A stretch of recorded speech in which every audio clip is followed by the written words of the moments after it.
Yo, yo, yo. Sorry for the delay. We are here. We are here. Y'all come on in and let's have a chat, man. Let's have a chat. Falcons versus Broncos recap featuring Atlanta Journal Constitution's own Daniel Flick, man. Friend of the show. Might as well say he's family. So, man, we got to talk about this, man. So, y'all come on in. I know y'all been waiting. It wasn't us, man. StreamYard. StreamYard count your days. That's what I put in there. That's what we starting off with. Yeah, that's me. Count your days. My goodness. But yes, man. Guys, man, how we feeling though? Today? How we feeling today, just overall? Happy to hop on with you guys, man. Really happy to I be mean, back on. It's fun. Always yeah. love joining you guys. Really excited for the next hour ahead or however long I'm on here for with you guys. It's always a good time. Oh yeah, Smitty, what's going on? StreamYard trying to piss me off right now, but we gonna make it. It will try to do that. It will. Yeah, man, it will. Oh man. But okay, chat, what's going on, everybody in the chat? Yeah, y'all was already dropping stuff in the chat, man. Joe, what's going on? Big John, how you feeling? Tony Wright, Mike, Jermaine. Yeah, Smitty, he right here, man. He's Smitty. Like I said, string yard, we're tripping. Killer Mike, what's happening?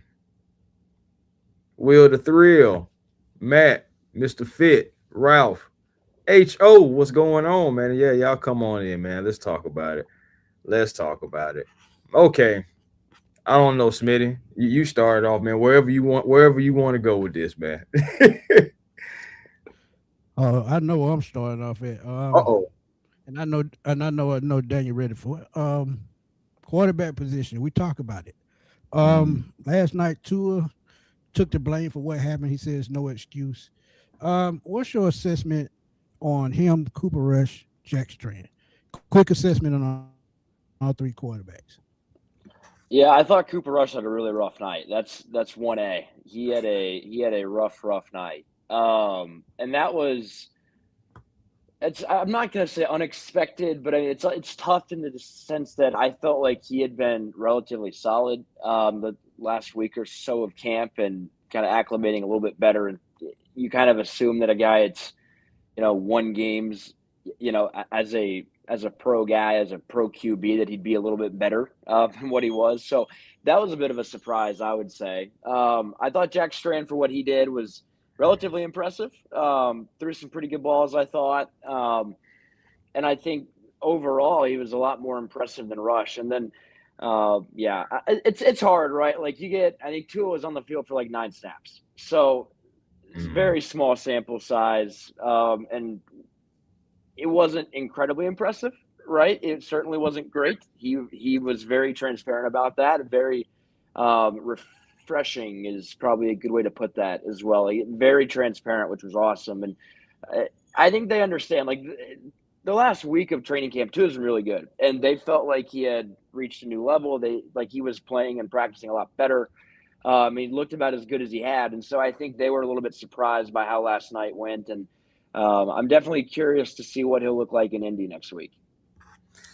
Oh yeah, man.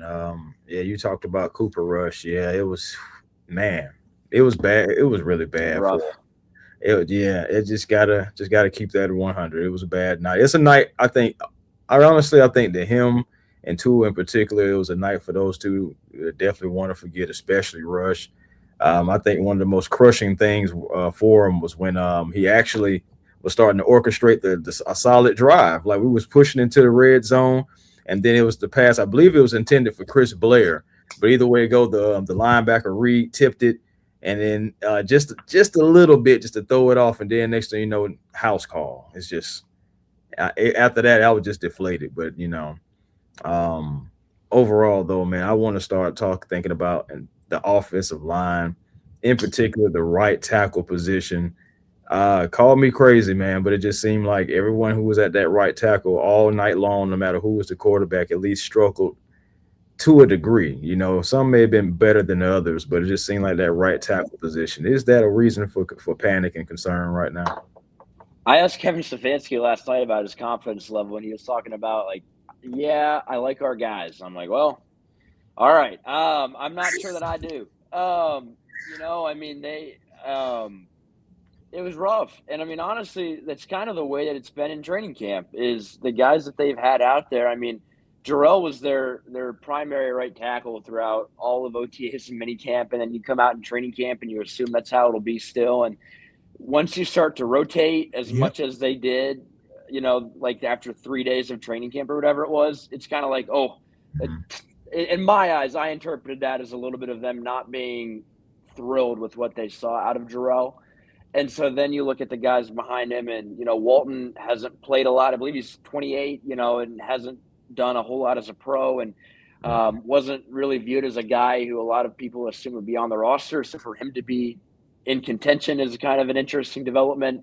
And I thought Onyanwa, he had a real chance last night, I thought, to impress. I mean, he'd been getting a lot of snaps with the ones in training camp practices, and honestly, like, among the guys who have seen reps at that spot, I thought that he handled James Pierce as well as anybody did in a lot of the one-on-ones, a lot of the practices that they had. And so I thought that would kind of help him acclimate a little bit better and perform a little bit better. And he had a rough night. I mean, the last drive Tua led was really ravaged entirely by Onyanwa. I mean, there were two pressures that just kind of ruined the whole drive. So collectively they're absolutely, I'm not necessarily sure it's right tackle position alone. We'll see what you want to No, it's not. do, It's not.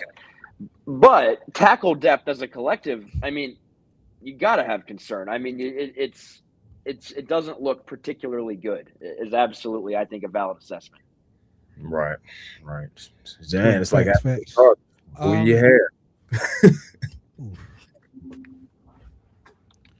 It's ugly, man. But one positive that I took out of the game as I was watching last night were the two rookie linebackers, Kendall Daniels and Harold Perkins.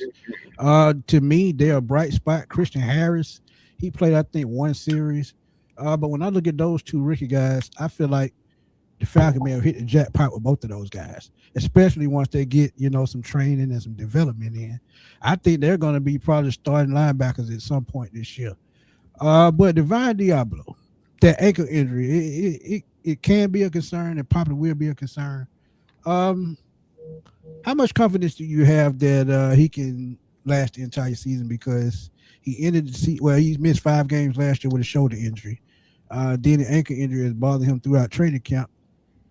How concerned are you with that in the long run? I mean, yeah, I think you have to be a little bit concerned, right? Because I mean, he talked about this in the spring, that like he spent a lot of this offseason trying to prep his body, and he was trying to like strengthen his bones, I believe is what he said, because he's had a lot of bone issues in the past. And then you come out and it's not a bone this year, it's the ankle, and I think it was like a sprain, like he kind of got rolled up on. So it does kind of seem like if it's not one thing, it's something else. And so, yeah, I mean, you do have to be concerned in that lens. I think what's good is, I think Kendall Daniels largely is the exact guy that you would want to replace Divine, in the event that he is out. Because, I mean, very similar college profile, very similar NFL transition. And then what's impressed me about Kendall, he is naturally loud and naturally comfortable talking and communicating play calls, and that's hard. I mean, being the green dot as an NFL mic is hard, and he's done it extremely well. That's been the thing that has impressed me the most about him, is how well he's been able to pick that part of it up. And so I think it was funny. I remember, I think Jeff Holbert talked about this in May, that whatever success Kendall has as a pro will be attributed in large part to him learning under Divine, and how Divine can teach him what he did to ease his, pro transition, and how to play linebacker and how to learn how to play linebacker. Because like Kendall didn't really play linebacker until 2 years ago. Right. And still, I mean, it took him a while to actually view himself as a linebacker. So it's like he's still trying to learn that stuff, a lot of the intricacies of playing linebacker. So I do have my questions about if we see Divine for the entire year. I think that's only valid. I mean, he obviously was out last year for a pretty good bit of time, and it's a question mark, right? So, but Absolutely. again, if he is out, I mean, you got to like what the young guys have done, and I've been impressed by them, and a lot of their teammates have been as well. So it's all positive in that lens, Smitty. Right. And speaking about Daniels, he made I a like to hear. That's play last. positive. Yeah, Daniels made a special play last night too, where he wasn't fooled. There was some misdirection, but like he still snuffed out the play, and they gave him some praise as well about that as well. So I mean, I like Kendall Daniels a lot. I think he's going to be a versatile guy for us. But I want to talk about a couple of bright spots myself. First, I want to talk about. Well, I'm gonna mention two guys' names. I want to know like, did they possibly like better their chances? Maybe they'll get an extra look. And I'm talking about Josh Simon, the guy. He did catch about two passes for about 29 yards, and then the Yep. running game did struggle. But one bright spot I think was Tyler Goodson. Goodson, he made the most of his opportunities, about 7 carries, 28 yards, but he was averaging about 4 yards per carry compared to overall the run game, like only averaging like 2.6. So, Yeah. I mean, so like, did those two guys kind of like better their chances and kind of like maybe get extra looks, you think? Yeah, I think Tyler Goodson, especially, you have to look at him as a very safe roster bet. And I say it, one, because of what he did last night as a runner, but two, he was also one of their primary returners as well on the opening kickoff. So from Hmm. that from that perspective, I think you see him as a guy that's probably got a good shot at the roster. I mean, he's been primarily the RB3 in training camp as well. So I feel good about him being on the team. I wouldn't say he's a lock by any means, but I think he's definitely trending in the right direction in that regard. Josh Simon will be an interesting one. It's really going to come down to how many tight ends they want to carry, right? Because I mean, they're going to play Pitts, Hooper, Charlie Warner. Those guys are going to play a pretty good bit. Um, and so if you feel the need to carry Josh Simon, especially because I mean, Hooper will be a pretty quality pass catcher, might be a bit of a stretch, but he will be an adequate pass catcher. You expect a lot out of Kyle, and you know what you have in Charlie Warner. So Josh Simon, if he's on the team, he's not going to play a whole lot. I tend to think they'll save a roster spot there. I think he definitely has helped his case to be a practice squad guy. And you know, he looked good last night. And I think the one thing about this offense that I saw a lot in training camp, I saw a lot in OTAs, was that they're going to do a lot of the like underneath tight end, like drag concepts, a lot of play action concepts where they're moving their tight ends around and trying to create run after catch opportunities for them. And that's kind of Josh Simon's game. So from that perspective, I think if you look at the other tight ends in their room, Josh Simon actually makes a lot of sense as a guy they'd want around. Whether he's valuable enough in their eyes to make the roster, I would be a little bit surprised. I do think you'll see him on the practice squad, and it wouldn't shock me if he gets a few elevations this year either. Oh yeah, Smitty, you there?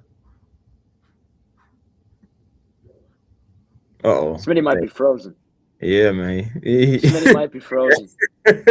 Hey man, that's why I said that street yard is a trip. But yes, okay, real quick, I'll throw another one in there. Another guy that did impress a little bit and showed some flashes. Dang, really, I actually can think about a couple of guys. So I all right, Cash Jones, because I actually has been seeing his name pop up in the chat Yep. as well. And but I'm gonna throw also now I know he did catch a penalty. It is preseason, you know what I'm saying? He was undrafted, but Benny Anthony the second, you know, especially on special teams, he looked pretty good too. Yeah, I think Vinny is kind of like he's Zachariah Branch light, if that makes sense. In the lens of the way that he's been used, the whole offseason program is a lot of how Atlanta wants to use Zachariah Branch. It's kind of like a screen gadget guy and then returner. Oh, Smitty's back. Beautiful. Beautiful. Made it back, man. Stream got me today, man. Uh, um, I done got frustrated, but I'm gonna swing through it. Y'all talked about the running back position and Tyler Goodson. I actually like what he did yesterday. They did bring in Trey Sermon. But I think he'll be more of a practice squad guy at this point. Um, Yeah. Defensive line. Somebody brought it up. Brandon Doyle, I think, is going to be the star. Who do you think is going to be a solidified backup on that defensive line in the interior? because as I look at it, shout out to Carlos Allen, man. That's a family friend. But that defensive line is so young. Is there anybody that is going to have to step up to add depth to that line and bring a presence? Because as we know, James Pierce is going to miss half the season. Jaden Walker is going to miss the whole season. So the interior of the line have to produce in order to produce sacks. Yeah, Outside I of think Dorless that you think can produce right away. yeah. One thing real quick, Smitty, I'm gonna go back to Chris real quick. So Cash Jones. Jones, I think will end up being a practice squad guy Okay, as well, go ahead. just because he's Go ahead. as a returner running back kind of guy. I think that'll end up being his primary role as a team's guy. And I think he's probably a good gadget piece that you could have throughout the week as a practice player when you're doing your opponent prep. So I do think he'll be in a pretty solid practice squad spot, and they're high on him. Now, Smitty, I think it'll be interesting. Their defensive line feels relatively set to me as far as like you see their top like 7 guys, and it's relatively pretty set. So Brandon Dorless, I think, will be an interesting one. In light of Walker's injury, they have put Brandon on the edge quite a bit more in practice, and he played a little bit on the edge last night as well. He's still a down lineman, right? Yeah. But I mean, they're kicking him outside and they're moving him around a little bit more. And so I think that's going to be, they call it cross training, but I think that it might be legitimately more of a thing that we see him do quite a bit. And it's impressive that for a guy his size that he can handle it. Because I mean, what's up? Because he can do that stuff, right? And so he's going to Yeah, did have it to at take Oregon. another step. Yeah, he's going to have Yeah, to take another step. And he had a good year last year. He's thanks. been transparent about it. Like, he's got to be better. And so he'll be the driving force behind it. But I think you look at, like, LaCale London had a good year last year. But he's Yeah. got to back that Agreed. up. You know, I've been impressed by Chris Williams. He played with Kevin the Browns the last couple of years. And then I think, you know, Smith, the tackle they traded for from Jacksonville in exchange for Ruka Rororo, he's looked really Right. good. And I think he's kind of he's the one guy that I've kind of planted my flag on a little bit, is to say I think he's going to surprise a lot of people this year. I Very like it. talented. I mean, he got drafted like 10 picks after Rook, He right? did. Like, I mean, big Right. dude, Right. like big body and can move. And Think the whole that he probably would have went sooner if he didn't have those injuries in college. right. And it's interesting. Like, he talked about this a couple of days ago, that he had never had like a real off-season training like program until this year, which is Okay. crazy. Wow. Yeah. It's crazy. And so, and like, he came back, and I mean, he looks huge. And the knock on him has always been pass rush, but like, you're watching him out there move and win one-on-one reps and create pressure, and you're like, man, like, this guy's he's gonna be good. So I think he's gonna have a big year, and I think he's capable of it. That's kind of the group that I look at. I think whenever Deshaun Hand comes back from injury, he'll mainly be an early downs guy, but he'll play quite a bit. I think their top like 5 or 6 on the interior is actually pretty solid. So we'll see. I think they've raised the floor of that group quite a bit. Like, they've got a lot of proven pros in there and guys that you would like to think could be good. And guys that I think will end up being pretty good. I feel a lot safer, a lot more confident in that group than I do the edge room, if that makes sense. Like, there's so many question marks in the edge room. And to add on to what you're saying about Mason Smith and the interior of that line, with the injuries and the suspension, does it seem a little bit more like we'll be running kind of a hybrid type 4-3 type defense, because our outside linebackers, one is suspended, one is injured, and then the other guy, they're more of down linemen, 4 technique, 3 technique, and guys like that. So do you think Yeah, we switch it up just absolutely. a little bit more to like a 4-3? I do, yeah, because like a lot like pre Walker's injury, they had Walker and Ebukam out there like for a good majority of their reps. And so, and yes, in light of Walker's injury, they absolutely have run a lot more of that. And it's tricky the way that they have their rooms arranged. Like, Cameron Thomas is an edge, but the way that he looks and the size that he's at and how he plays is very much a down defensive end. So it's like, I do think it'll be more of that Right. hybrid look. Yeah, I 100%. And I'm sure I think they'll still have quite a bit of the looks that they had before Walker's injury, but like with Ojolari in there, but you're just not going to want those kind of guys on the field at that volume, I would Right. imagine. So, Right, yeah, I right. do think it'll look more of a hybrid thing, and it'll be interesting because I think they have the pieces. Like, they have various talents, right? Like, they have pieces, and so I think it's going to be a big task, and I'm curious to see what Brick does because I think if he blends it, if he mixes and matches as well as he's capable, because I know last year he felt like he kind of came up short a little bit on that just because of how much they evolved throughout the year, that there was a couple guys he didn't completely maximize with their role. Right. If he's Correct. able to do that this year, they're going to be just fine, even with the guys that they've lost. So a lot of this is in Brick's hands because I think that he's got the weapons, but he's also got a lot of guys with very niche roles and niche things that they're Right. very, very good Right. at. So I'll be curious. But yes, I do think it'll be a lot of those hybrid fronts. Right. Yeah. And the reason why I asked that is I look at the defensive line that they brought in. A lot of those guys are 6'3", 265, 270. And Cameron Sample, he's another one of those guys, 6'3", 275. So when you look at the bigger defensive line, that's the only reason why I asked, could it be like a switch over to an extent? And it's also going to help the run game as well, because playing against the run is going to be key for this defense. So you have to bring in bigger defensive linemen. So that's why that question was asked. But Chris, go ahead and ask your next question. Well, I mean, staying right there, you know, with the defense. I mean, I know it's new guys that's coming in. So, with that being said, I know a lot of fans were saying, you know, we're not generating any pass rush. We ain't generating any pass rush. And so, can you go ahead and just affirm that you know, we have new guys that's, you know, incorporated into the system? You're not going to have Pierce, and you really, you know, you had Pierce was out there, but you know, come on now, he really wasn't. He really didn't feel like it. And you're not going to have Jalen Walker anymore. So it's like catering to like what Smitty was saying. Just you have new guys in.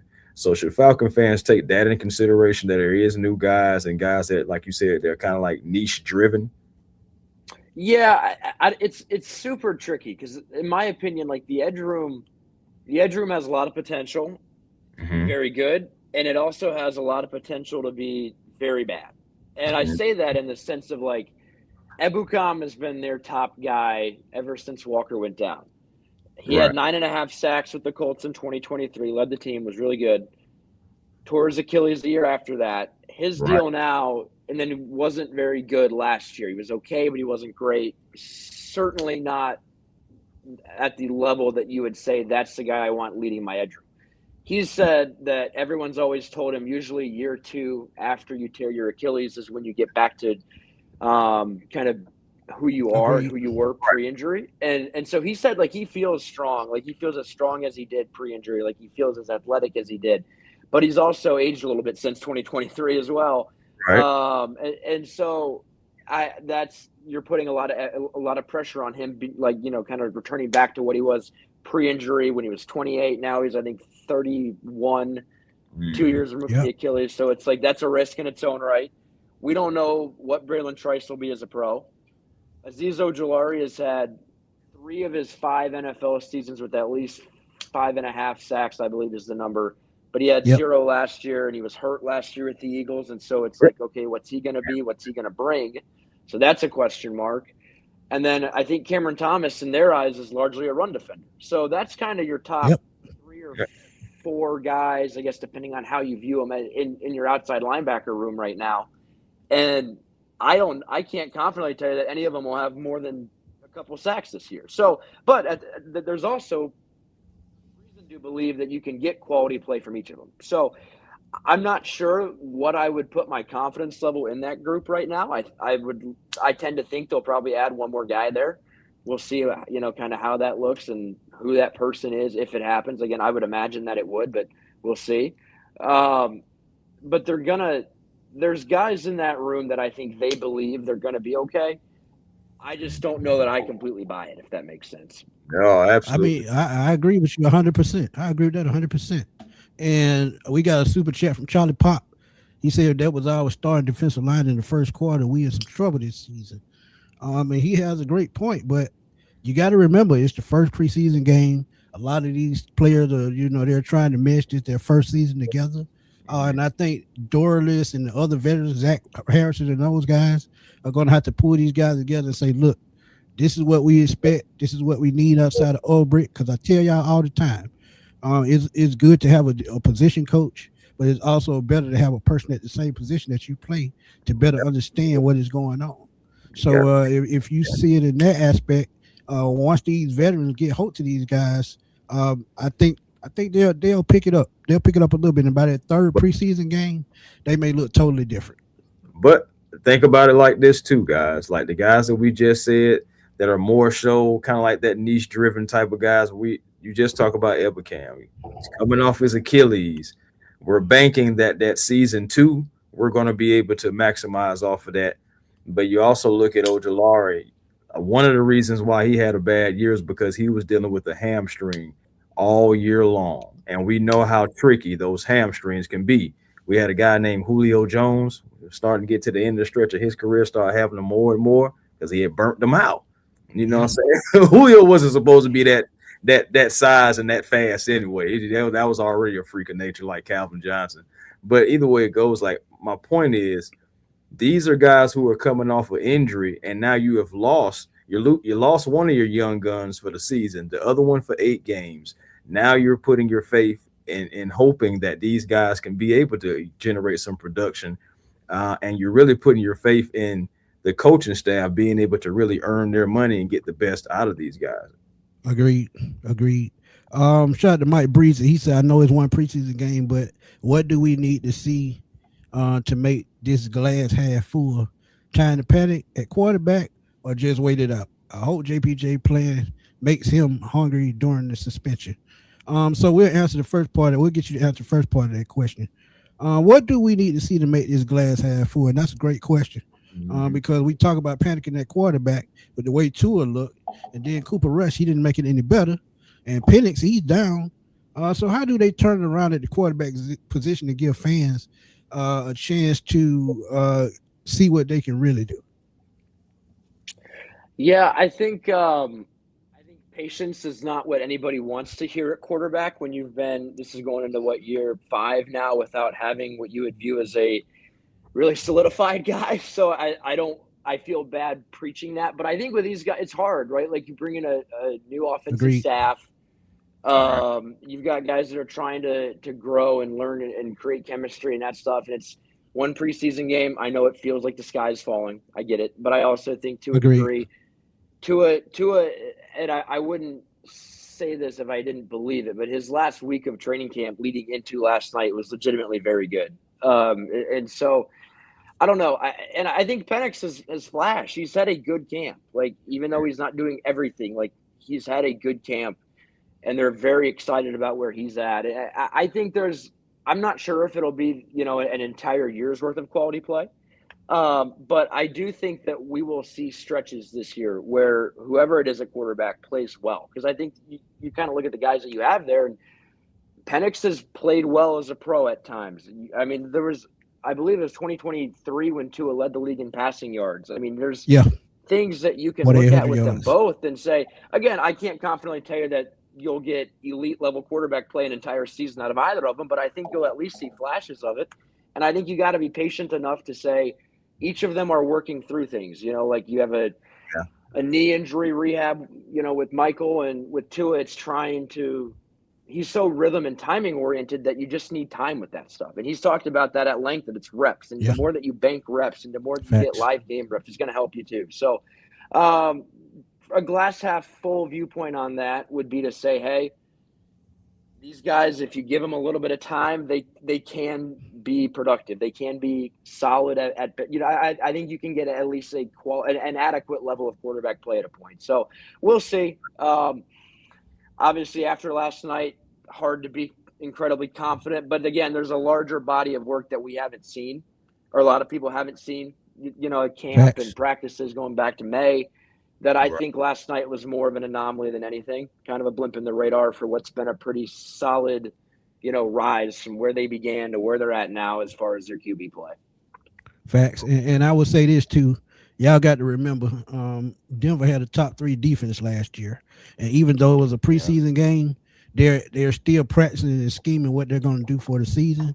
That's why they look, a little bit overly dominant. Even though it was a vanilla on our side, they were running some of the schemes we're probably going to see in the regular season. And to be honest, we just wasn't ready for it. So, we got a long way to go. But go ahead, Chris. It just, to be honest, man, you think about it, that's Sean Payton anyway, and that's his blueprint. He's going to have his Agreed. guys playing hard every play, whether it's preseason or not, and you just got to recognize that. If you ask me, that's just my personal opinion. You just got to recognize that and have Agreed. your guys, because Agreed. you know who you're going to play. But regardless, I do want to talk about something else that I did notice about Tua.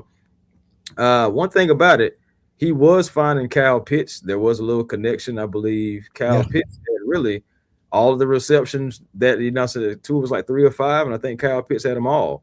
And Yeah. so I think that was a good sign, so to seeing Kyle Pitts, if there's any kind of like silver lining, it does seem like I know it's only preseason, but it seemed like Tua was looking his way a lot of the times, right? Right. Yeah, it's interesting, like, because I've charted every pass of camp, and Kyle hadn't really been that involved. I mean, he's been out there, he's caught passes, he's dropped a couple too, but he's been relatively involved, but he hasn't been that involved. And so to see that last night was a very pleasant development, I thought. And I kind of alluded to this earlier, but even when they've had like lower strings in, one of the things you can tell they're trying to implement on offense this year is a lot of tight end stuff, a lot of quick hits with, like, I've seen screen passes, I've seen drag, like heavy underneath things where they're trying to get a lot of rollout as well. Like, they're trying to get tight ends on the move, and I think they're trying to get the ball in Kyle's hands. That's kind of the main thing, is you can see their install. Like, I think Kyle will probably, I think there's a very good chance he ends this year with more like yards after catch than he's ever had in his career, because I think that's just where they're trying to shift offensively. So, yeah, I thought he looked good, and I thought you kind of got to see, kind of a glimpse of that last night. But I do think the way they're trying to play this year kind of it's advantageous for him for sure. Agreed. Bobby Carroll wants to know, he said he liked Jack Strand. What's your thoughts on Jack Strand and his performance last night? I actually liked it. And coach, he kind of played it down at the end of the game. He said he loved what he saw, but he still had work to do, and I agree with that. But overall assessment, what do you see in Jack? What did you see in Jack Strand, and what can he work on a little bit more? Yeah, the one thing with Jack throughout most of camp is that he's been very tentative, I felt like. As in, he wasn't pushing the ball. A lot of his stuff was underneath, and there just wasn't a lot of aggression. And I feel like last night we got to see a little bit more of that out of him. And he's got a tremendous arm. Yep. He's been, like, he has hit very, very high velocities, like on like radar guns and whatnot. Like, he has a very strong arm. And so it was good to see that he's willing to, actually use it. So that was a positive. I think with Jack, the impressive thing, this is a very smart individual. Like, he had like a 31 on the ACT. I had a big long form profile on him run yesterday, so I know more about Jack Strand than I do myself sometimes. But he had like a 4.0 GPA in high school. He had a 3.87 in college as like an engineering physics major. Like, this guy is very, very, like, he wants to work at NASA eventually. Very smart dude.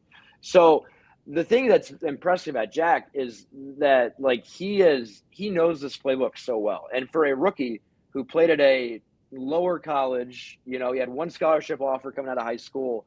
Like, he has been able to grasp and feel out an NFL playbook so fast. And I think that's, like, one of the things the staff wants is a quarterback to be able to just operate and get you in and out of the huddle, get everything aligned, to hit the right checks and all those things. And Jack's done a very good job of that. So the completion percentage wise with him hasn't been great. The aggression hasn't been great. I think a lot of the post-snap stuff is still a big work in progress with him.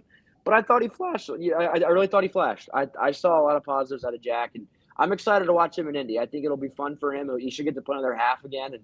And he's a promising young player, man. I mean, he's a big arm, really smart dude, and really big body too. Like, I mean, he's an interesting project if nothing else. Agreed. I like Jack Strand, man. He was like 50%, so that's pretty good. But he wasn't asked to do too much, and he didn't try to do too much. So so to your point, so, I got 2 questions for you. Just because you mentioned the velocity of Jack Strand and his passes and everything. So, Who has the stronger arm? Is it Michael Penix or Jack Strand? Great question. Come on, Chris. I'm Can I plead the fifth here? Oh It's man, come on, legitimate. man! You don't seen that radar gun, man? Come on now, give me something. Actually, let me check this real quick. I actually had this in my notes about what Jack hit on the radar gun, but I think it was like there's videotape of him throwing a ball like 78 yards in college, like a practice. They had a Wow. practice throwing 78 yards, like, and his velo, I'm blanking on the number. It was extremely high as well. So I'm not sure. Mike has a cannon. I think I'd put Mike over Jack, but Jack's got a huge arm too, man. Like I was having this talk with Jack's quarterback trainer from the draft process, and he was talking about that Jack has like legitimately one of the strongest arms that he has ever coached. So Penix is my answer, but Jack Strand, phenomenal arm talents as well. All respect to Jack Strand's right arm.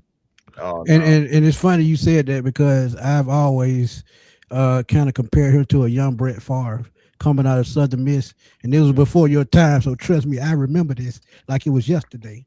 And I said if we lost Jack Strand, it could be Brett Favre 2.0 again when he went to Green Bay via trade.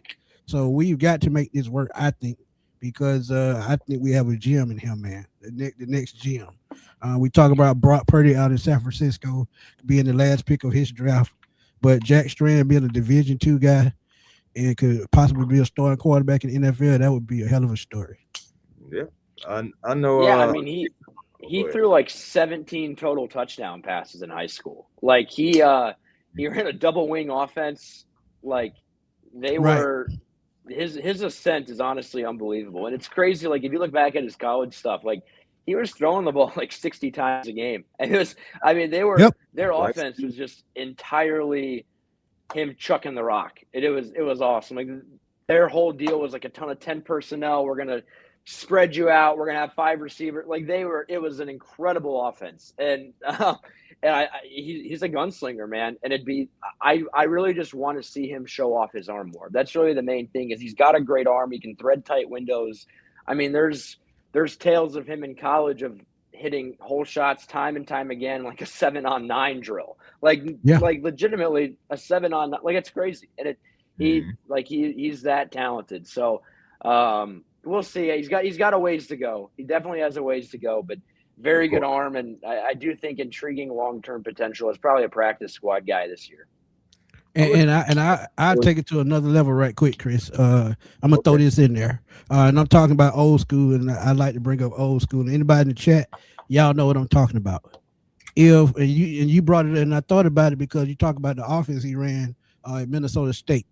It was a lot like the run and shoot offense in the mid '90s with Jerry Glanville, the Houston Oilers, and things of that nature. This is why I see it. And y'all remember when Jeff George was here, he didn't stay long, but we knew he was going to throw the ball 40, 45 times a game. Jack Strand has that same type of capability in his arm. Not saying that I want him to do it, but if they want to get the best out of him, they have to run a bit more of a spread offense, to use his arm the proper way.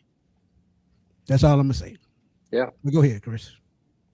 Okay, so I'm gonna tell you somebody got a long way to go. What's going on with? Talk about Mike Hughes. What did you see from that? Oh man, that just from your angle and your point of view. Yeah. What did you? He got boxed out. I mean, right? It's kind of it's tough, right? Like that's what life as an NFL cornerback is like your worst moments are very bad, and everybody could, like it's one of those deals where you have a spotlight on you, and he lost, and it was really a really rough rep. But what I don't want to get because I've covered Mike Hughes for years now, and what I've seen from Mike Hughes in training camp has been a higher level performing Mike Hughes, and so that's kind of the hard part about it is like because I kind of have learned the way that he is perceived, and I understand that when plays like last night happen, how people view it and how people view him. But Mike Hughes legitimately has been so impressive to me in the entirety of training camp. And it was rough, but I mean, he got boxed out by a taller, stronger wide receiver who's got great ball skills, right? Like, I mean, it wasn't like he got mossed by an undrafted rookie or whatever. Like that's Cortland Sutton, great NFL receiver, proven NFL receiver, just lost the catch point. So he could have played it better. I'm sure he would have told you he absolutely could have played it better. But that, I think, is one of those very big like preseason ordeals where you're only out there for a couple drives and you get one chance at the ball and you whiff on it. And it was a bad look for him, right? But we'll see. I mean, he's been their guy on the outside the entirety of camp, and this staff is very confident in Mike too. So I don't think anything that happened last night is too terribly worrisome for Mike Hughes in kind of his role for this year or anything. Agreed. Easy question. How long does the offense play in game 2?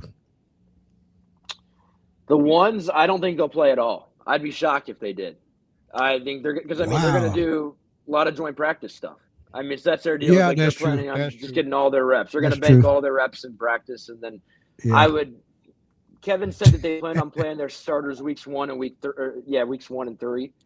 So I tend to think 2 would just be the practices. Chris got a question. He got his hand up. May I make a suggestion? Go ahead. I ain't gonna lie.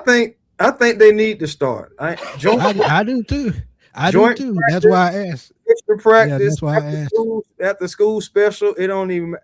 Y'all need to get out there, and you need to get more snap. I think from what we saw last night, I know it's a one preseason game, new verbiage, new everything has to get implemented. I understand all of that, but from what I saw last night, y'all may need to play a half. I agree. At least the entire first quarter. You got to get more than just nine plays, because that right there, it was just bad. But I will take under consideration that if they didn't even play the starters at all, that could have been week 1. So I will take that into consideration. But that's why I don't want it to be week 1. We talk about more reps. Well, if Tua is going to possibly be our starting quarterback, shouldn't it make more sense to give him more reps? So when week 1 comes around, he's already semi in rhythm instead of just 10 plays, 9 plays, 8 plays. Yeah, I would imagine though. I think the way that they view it, Chris, is more of the collective like rep count. And I think when they see 9 reps last night, and then I'm sure they'll get a pretty hefty rep count in Indy as well. Like they're going to do a lot of 11 and 11. I would imagine they'll do a lot of that stuff. I think it's going to be one of those deals where they view it as they're going to get enough, and they're not trying to overdo it. They're not trying to have guys get hurt, that kind of deal. And they're kind of walking the line a little bit with that. And I think I do expect them to play, in Miami as well. So I think it'll be one of those deals where in years past, where maybe they only had a joint practice and that was the only time the ones got any reps at all. They're going to get reps against, obviously had them last night. They'll have them against Indy. They'll have them against Miami. So they're going to, I think in their mind, they're going to be able to look back at the end of this month and be able to say like, man, our starters got a lot of good reps. And so we'll see what how much they actually do against Miami.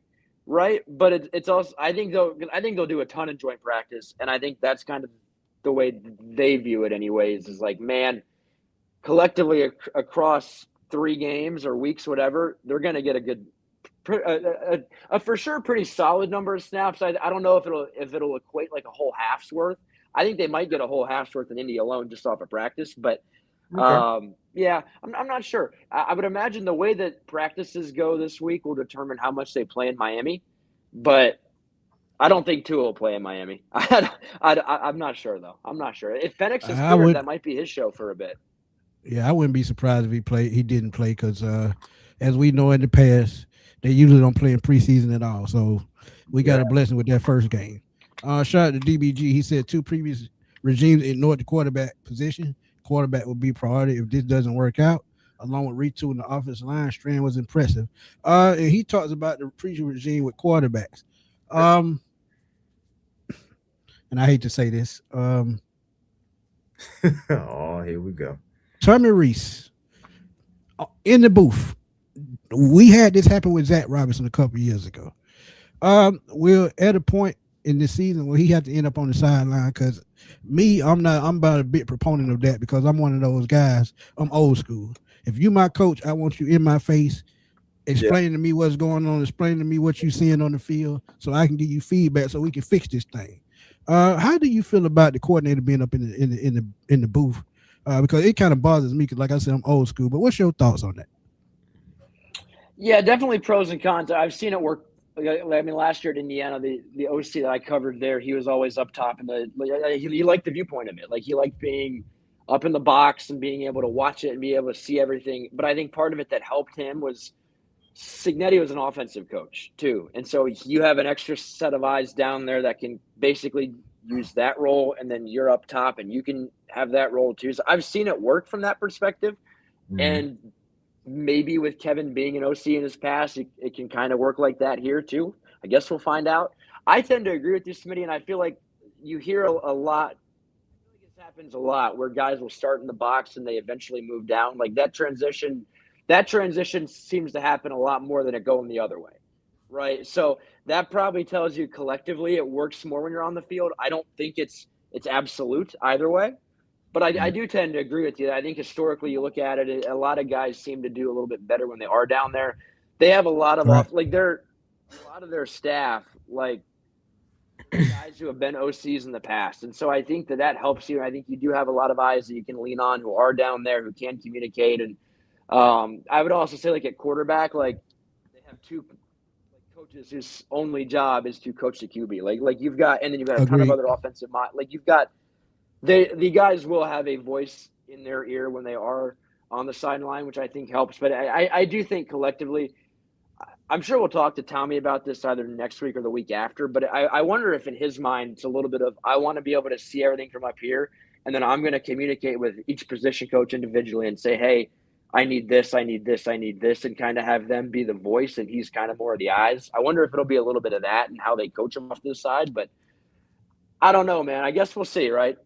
Yeah. And don't get me wrong. I understand it from a certain point of view, but the guy that I'm used to, guys like what was Peyton Manning's coach in Indianapolis?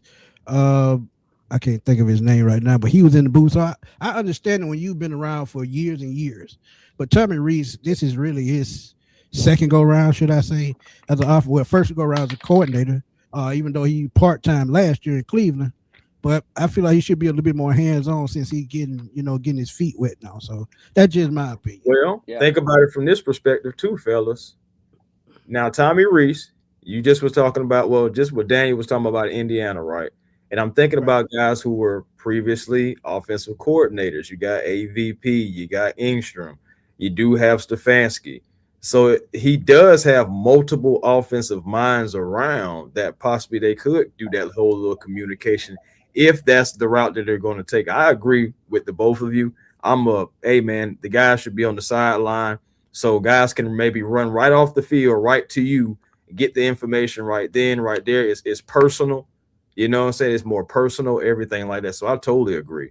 But I'm just thinking about from what you just said, Daniel, that could be a perspective that they go from, hey, we got multiple offensive minds. He don't have to be down here on the field. He can be at that vantage point. We got AVP over here by the popcorn, and we got Engstrom over there by the locker room. We got multiple vantage points, and we got Stefanski right here. I mean, I'm just saying, like, they could go wherever way they want to, right? So, but I wouldn't say this to another guy that's a fan favorite, but as far as penalties, he kind of had a tough night. Can you tell me, like, what was your vantage point and what you thought about how Kobe Bryant did last night? Yeah, I think he got flashed like 3 times, right? So rough from that perspective, but Kobe, I think I would have this exact number on this stat, but if I were a betting man, I would say Kobe Bryant has had his hands on more passes than any cornerback on Atlanta's roster from the start of training camp onward. And he did that last night too. I mean, yes, he got penalized, and yes, that's a little bit of a drawback to it. But collectively, I mean, he's been in phase just about every time he's been targeted all summer. And so, I don't know, their cornerback room is going to be a really fascinating watch in the sense of, like, they've got, I think collectively on their back end, they've got like 13 guys on their roster, maybe 11 guys on their roster. 11. 8 of them have played. 11. And 8 of them have played at least 3 years in the NFL. And so, like, you got a ton of experience. And it's going to be tough. Like, they're going to have a lot of tough cuts, and even the young guys in that room are really, really good too. So it's going to be interesting to watch what they do. I think Kobe's had a really good summer. I think he's helped himself. I think he's going to end up more probably as a practice squad guy. I think he'll get cut, and if they can keep him, I think that'd be ideal for them. It might end up being a deal where he's just kind of the odd man out in a really good room, honestly. Like, because he's impressed. He's been very, very impressive in my eyes. It's just they are very deep at corner. Like, it's going to be there will be guys I think they cut at corner who end up being claimed off waivers and probably not start, but will be on an active roster around the league probably early on this year, I would imagine.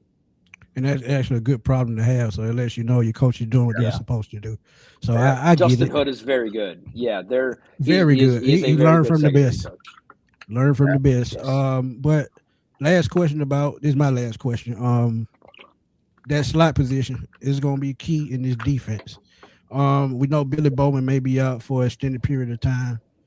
I'm thinking Sidney Brown is probably going to win that spot and get a lot of reps in that spot. Who is your guy to take over in the slot until Bowman is ready? I think it's going to be package dependent. I think Sidney Brown will mainly be in there on running downs. Is how they'll view it. I think that'll be kind of an expanded package that they do. I think at nickel, I look at Avion Terrell as the guy that in my opinion, it's kind of his job to lose. He started to get a little bit of reps with the ones before he got hurt last week. And I don't know how long he'll be out for, but I don't think it'll be that long. And then I don't know. I think AJ Woods is in the mix. You know, Holmes has been the guy that they've had as their primary nickel for the last week or so of camp after Avion got hurt. But I think Avion was impressive, and Avion is what they've said. They expect he'll play right away. You draft him early because he wanted to play right away. And long term, I think they think he's going to be very, very good. And so the earlier you can, have him play, it's only going to help him. So I think it ends up being Avion Terrell. I think they'll rotate quite a bit there too. I think Darnay Holmes has helped himself the last 3-ish practices of camp, and then I thought he played relatively well last night. Agreed. So I do think they've got it's a solid. And I thought AJ Woods, he's had a rough training camp, but he made some really impressive plays last night. Like he flashed, he played hard, he had a couple big hits, and brought a lot of energy. So they have bodies there that I think can play and can be quality out there. Like I think they'll hold it down a little bit, and then when you get Billy back, right? Yeah. I think that'll probably be it might be around the same time that you get James Pierce back, which would be a pretty interesting midseason kind of add. But I think Avion's got the inside track, and I think that'd be huge for him. It'd be huge for I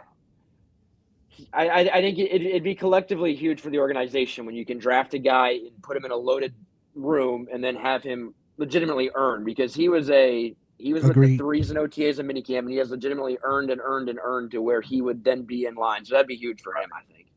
Yeah. With Bowman out, that would be huge. Rod said he might have missed it, but what's with the O-line though? Atlanta had a good one. We're still working things out.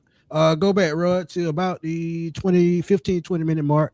Daniel breaks it down perfect. So please go check it out if you get a chance later. But he broke it down with the offensive line and what was going on with that. I know we talk about that cornerback room, and I know it's a long shot for him, but I had his name written down as well from last night, and that was Malcolm DeWalt IV. He was impressive, I believe. For the most part, from a technique standpoint, didn't really cause any penalties. I hate the fact that they had to get. I knew that they was going to call that pick back because I seen how to the foot and everything, blah blah blah. But talk about like Malcolm DeWalt, and like I know it's a long shot, but if I've been hearing like that he has been doing well anyway. So like, what is the chances of him maybe sneaking somewhere on this squad? Yeah, I think it's low, but he's one of the guys I was kind of alluding to when I brought up, like, there are even the young guys in this vet heavy room have been good. Like Malcolm has flashed. Like he has made legitimate plays in practice. He's made plays on the ball. He's been in good position. Like I didn't really know a whole lot about him until he got here. Hadn't really heard the name, and he has been he has made me look down and like check a roster sheet and be like, okay, it's Malcolm DeWalt. And that's happened multiple times in training camp. And so, yeah, I mean, the fact that he played well last night, he had a really good tackle on teams as well, if memory serves. And I think he's another guy that in an ideal world, you can put him on the practice squad. Like there's probably around 5 to 10 guys. If I went through the roster right now, I could look at and say, that's a guy that I think they would like to have quite a bit on the practice squad, and he would absolutely be on it. I think he's a young guy with talent who can play on teams, who can play corner. Again, I think he's been very impressive. So it'll be interesting to see what happens there. It's just going to be really hard for him to crack the roster at the end of the day, but I do think he'd be a good practice squad piece for sure. Yeah. Any update on Jesse Bates? Nothing. No, it's not major and it's not contract. I think I would imagine they're going to want him back for joint practices. We'll see if he is. He's been doing a little bit more off to the side. So I think he's getting close. I'm not sure if he's close, but he's definitely getting closer. So if not this week, I'd imagine the week after. Cool. Well, that's all I got, man. That's all I got written down, man. That's all I have. Go ahead. Wait a minute. Here goes something. Thank you, Rod. Because I didn't even mention my guy at all. And this is actually my guy, man, Zach Harrison. Tell me about Zach Harrison, because he said Harrison had to play a lot. Seemed like he wasn't doing too good. He did have a couple of whiffs. I did see it. I'm like, ooh, Zach, I wish you could have had that, But talk about Zach Harrison, because this is a contract year for him. Yeah, it was his birthday yesterday. 25, if I'm not mistaken. Wow. So, ouch. That's tough on that front. Yeah, but no, he was Zach's an interesting. I think he played a lot last night just because he didn't do much in training camp the first week and a half because he was out. Right. And so I think that's a big part of it. I was actually shocked he played as much as he did, just because I assumed that it'd be more of a kind of slow ramp up period, but he's gotten back to it very quickly. So I do think it'll be more of those. I think that was the reason why he was in there. They're going to really lean on him this year. He is so it's kind of neat. Like, ask Nate Ollie about his players. He's got a nickname for him, like ready to rip. Like, he's got nicknames for all of them, and it's awesome. I love that about him.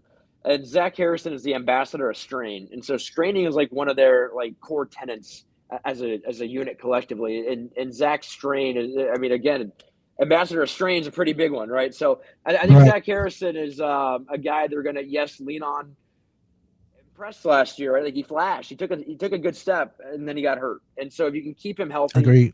That's kind of the main thing. But if you can, I think Zach's one of the more important pieces overall to them trying to replace James Pierce. Just because, again, you've seen him be able to create pressure. You've seen him get home, and he had chances last night and he whiffed, like you said. So he's going to need a big year, right? It is a contract year. I'm sure. Right. I think he would like to be in Atlanta long term. He's happy in Atlanta from what I've gathered. So if you can get him back to the level he was at last year before he got hurt, and then you can keep him healthy. I mean, he was on pace last year for 9 sacks. So, yes, yep. Was. You've seen him be a quality NFL pass rusher. So if he can get back and he can do that and he can play every position on the entire front, he can play inside, he can play outside. He's a very valuable piece. So I'm excited to watch Zach. And I think once he gets, as he gets healthier and healthier, and as he kind of gets ramped back up more and more, I think his results will only improve along with it. Brucey got a quick question, and this is a great question.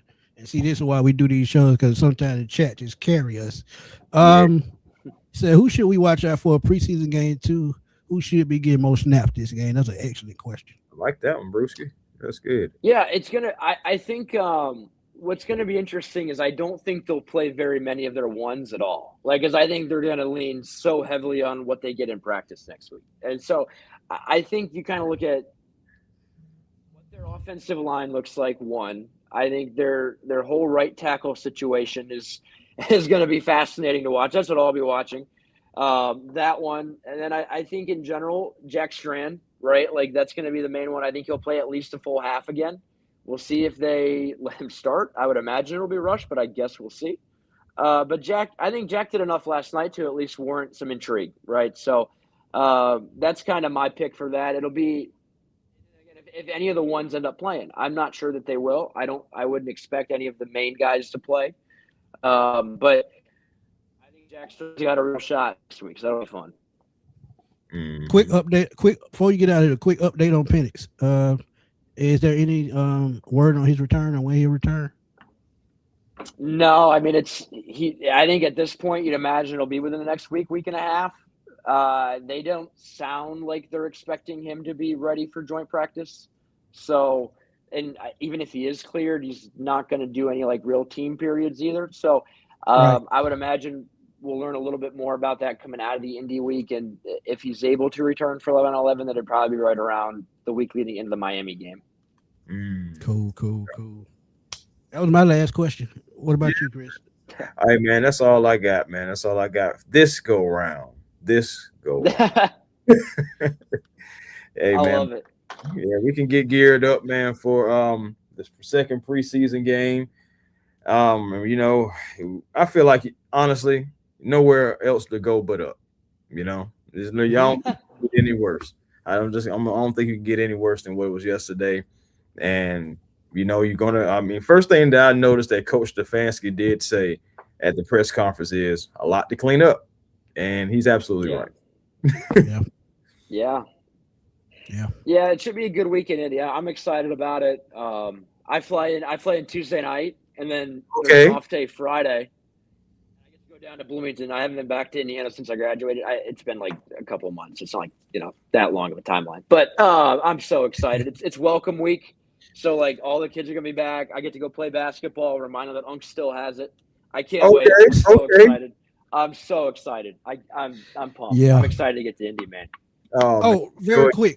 What you think about the Bears moving to Indiana? Oh wow. It'd be rough for Chicago. It'd be rough for Illinois. It's kind of a lot of my Indiana friends are from Chicago and have very, very harsh feelings about that. So I guess I'll defer to them. It'd be so north in Indiana. Like it's basically still Illinois, but I know a lot of them are very unhappy about it, so I'll tail them in that regard.